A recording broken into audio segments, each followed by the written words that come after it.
Travel ব্লগের episode 1-এ আজকে আমরা ব্যাঙ্গালোর থেকে আইসল্যান্ডে ট্রাভেল করার এক্সপিরিয়েন্স বলবো। আমরা ট্রাভেল শুরু করেছিলাম ব্যাঙ্গালোরের এয়ারপোর্ট টার্মিনাল 2 থেকে। আর যেহেতু টার্মিনাল 2টা নতুন হয়েছে সেই জন্য এটা টার্মিনাল 1-এর থেকে অনেক বেশি সুন্দর।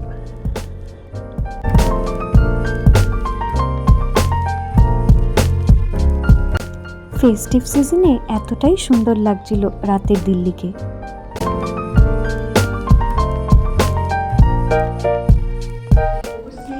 এয়ারপোর্ট পৌঁছানোর পরে 10 ঘন্টা হেলসিঙ্কির ফ্লাইটের জন্য অপেক্ষা করতে হবে আমাদের। দিল্লি এয়ারপোর্টে কিছু স্কাল্পচার দেখতে দেখতে বেশ কিছুটা টাইম চলে গেল। ফ্লাইট টেক অফ করে ফেলেছে আর আফগানিস্তানের উপর দিয়ে যাচ্ছি আমরা। 8 ঘন্টা সিনেমা দেখতে দেখতে আর খেতে খেতেই টাইম কেটে গেল। এবার হেলসিঙ্কি নামবে ফ্লাইট। এখন অটাম যেহেতু, দেখুন ফল কালারটা কি সুন্দর বোঝা যাচ্ছে, গ্রিন আর ইয়েলোর কত শেড। চলে এসছি হেলসিঙ্কি এয়ারপোর্টে। আমার কিন্তু হেলসিঙ্কি এয়ারপোর্টের থেকে আমাদের ইন্ডিয়ার বড় বড় এয়ারপোর্টগুলো অনেক বেশি সুন্দর লেগেছে।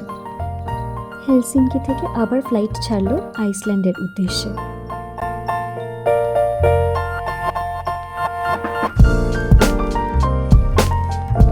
আইসল্যান্ডের উপর দিয়ে ফ্লাইটটা যখন পাস করছিল তখন এত সুন্দর মাউন্টেনের গ্লেশিয়ার্সগুলো দেখাচ্ছিল যে বলার না।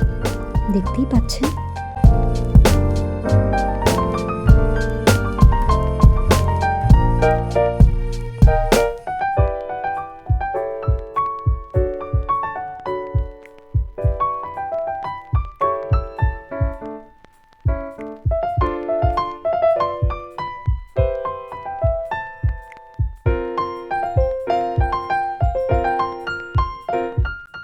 ছত্রিশ ঘন্টা ধরে টায়ারিং জার্নির পরে ফাইনালি আমাদের ফ্লাইট এসে কেফলাভিক এয়ারপোর্টে ল্যান্ড করেছে। আর এটা হচ্ছে আইসল্যান্ডের ওয়েদার, -2 ডিগ্রি ফিল হচ্ছিল। এখন হোটেলের উদ্দেশ্যে রওনা দেওয়ার পালা। গাড়ি এসে গেছে। এখানেই ব্লগটা শেষ করছি। আবার দেখা হবে পরের ব্লগে। Bye bye.